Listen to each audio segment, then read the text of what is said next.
COVID-19, una enfermedad que llegó para dejarnos también una experiencia colectiva en el mundo y a cambiarnos lo que le llamábamos nuestra normalidad. Cambió todo el patrón y proceso que teníamos y además la adaptación que tuvimos que sufrir en el momento de realizar esto. Ya nuestro compañero Joshua Llano va a estar con nosotros también en pantalla para que nos ayude en la interpretación de lengua de señas. Ya está con nosotros y estamos hablando sobre el COVID-19 o SARS-CoV-2, como también se conoce, y sus diferentes variantes que hemos visto durante el largo de este tiempo. Para nuestro país, este mes es simbólico porque se cumplen 4 años de la aparición de los primeros casos de esta enfermedad respiratoria que no solamente afecta al tracto respiratorio, sino también a todo nuestro organismo. Y además que trajo tantas secuelas no solamente orgánicas, sino también psicológicas.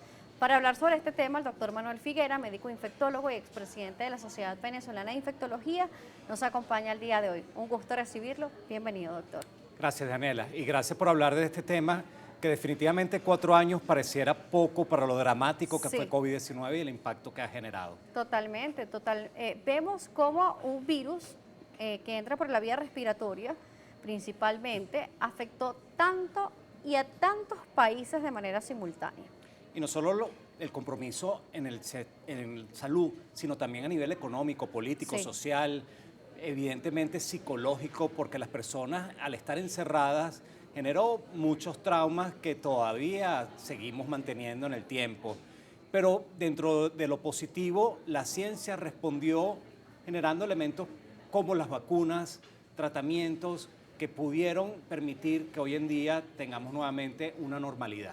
Claro, vacunas que también tuvieron sus movimientos antivacunas y aquellas personas que dijeron, no, las vacunas van a enfermar o van a hacer que personas fallezcan. Incluso lo vemos hoy en día que dicen, murió porque se puso la vacuna o pasó esto porque se puso la vacuna. Lamentablemente cuando se toman acciones que involucran millones de personas, hay cosas que suceden.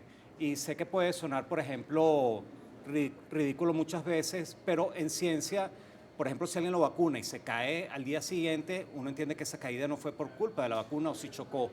Pero cuando ocurren estos elementos hay que registrarlos. Y desde el punto de vista de la ciencia ha sido muy seria cuando busca respuestas como las vacunas en estudiarlas adecuadamente.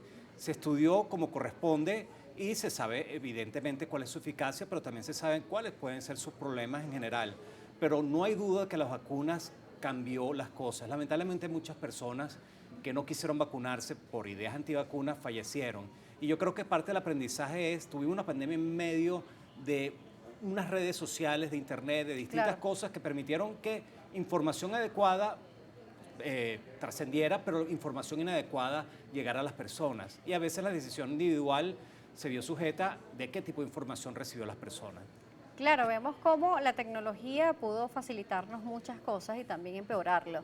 Por supuesto, lo decíamos, no solamente fue la parte de salud, sino el confinamiento nos llevó a diferentes prácticas o técnicas, por ejemplo, el teletrabajo, la comunicación virtual, eso que también afectó que no podíamos estar cerca de otras personas, por lo menos esa parte del abrazo, del contacto físico, pues también estábamos conociendo este virus y yo creo que aún nos falta mucho por conocer incluso de él. Sí, COVID no ha desaparecido, pero yo pienso que la estela que dejó desde el punto de vista de aprendizaje es que debemos ser más conscientes que a veces problemas globales o problemas regionales o que involucran a muchas personas, la labor que uno puede tomar desde el punto de vista individual, claro que genera diferencia. Y en ese sentido tuvimos que tener el compromiso de encerrarnos, usar mascarillas y de hacer muchas cosas que nadie quería en muchas oportunidades, pero que permitió que se salvaran muchas vidas.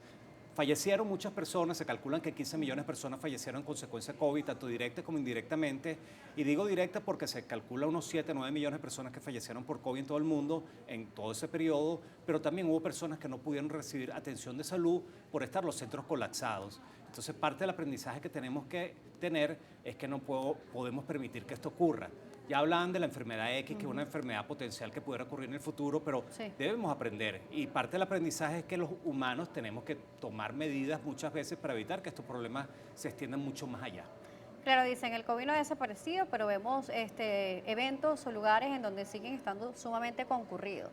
Sí. Lo que ha cambiado también es que la mayoría, para no decir todos, porque no sabemos que si el 100% está vacunado, por lo menos en nuestro país, pero por lo menos la gran mayoría tiene la inmunización. Entonces hay un paso diferente a lo que vivimos 4 años atrás a como estamos 4 años después. Sí, se calcula que pudo haberse vacunado más de la mitad de la población mundial, lo cual no era lo deseable porque se querían más personas, pero el resto de la población prácticamente generó inmunidad o defensas adquiriendo la enfermedad.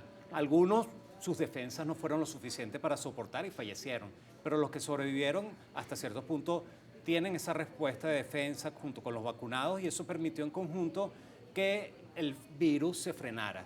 Si no hubiéramos tenido las vacunas, quizás todavía estuviéramos sometidos a ciertos aislamientos y ciertas restricciones que afortunadamente se vencieron porque el virus se hizo menos agresivo, pero se hizo menos agresivo en medio de vacunaciones y en medio de tratamientos que aparecieron antivirales que permitieron tratar a estas personas que pudieran eventualmente complicarse. Claro, no es que estamos exentos a que nos pueda dar COVID porque estemos vacunados, solo que lo vemos como las otras enfermedades que al estar vacunados nos da menos fuertes o el caso, por ejemplo, el COVID, que es una enfermedad que también ha sido mortal en muchos de los casos, pues nos disminuye el porcentaje de la mortalidad, ¿no? Sí, es que las vacunas entrenan nuestro sistema de defensa. Cuando las personas se preguntan cómo puedo mejorar mi defensa, una de las maneras más importantes es con las vacunas, porque sin sufrir la enfermedad te permite entrenar tu sistema de defensa inmunológico a reconocer el enemigo, en este caso el virus del SARS-CoV-2, y cuando tú tienes un contacto con el virus, permitir que tu defensa sea lo suficientemente importante para evitar la enfermedad severa.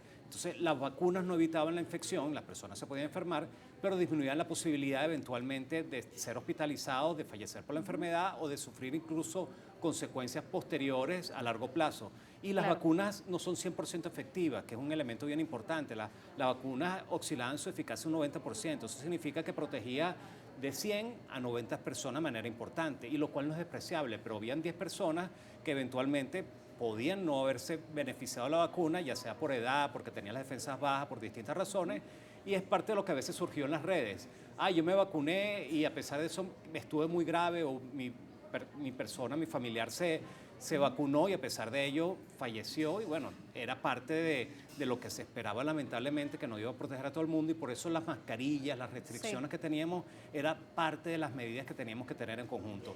Hoy en día COVID es distinto, no estamos hospitalizando pacientes como antes, no se están muriendo personas como antes en general en el mundo, pero debemos aprender. Hay personas como mayores de 70 años con obesidad, hipertensión, distintos problemas de salud, que si se enferma de COVID o de influenza o de dengue, pudiera ser peligroso en ellos. Entonces tenemos que tener eso en conciencia. Por supuesto.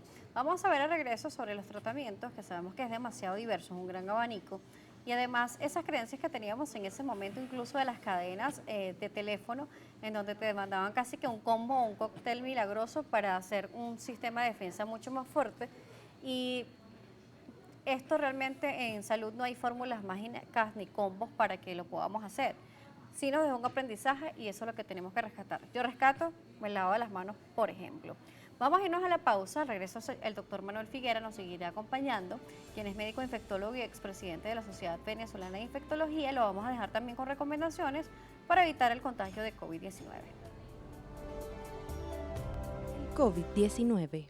Trabaja en conjunto con el entorno para seguir las medidas de prevención contra el coronavirus y apoya a quienes puedan necesitar ayuda.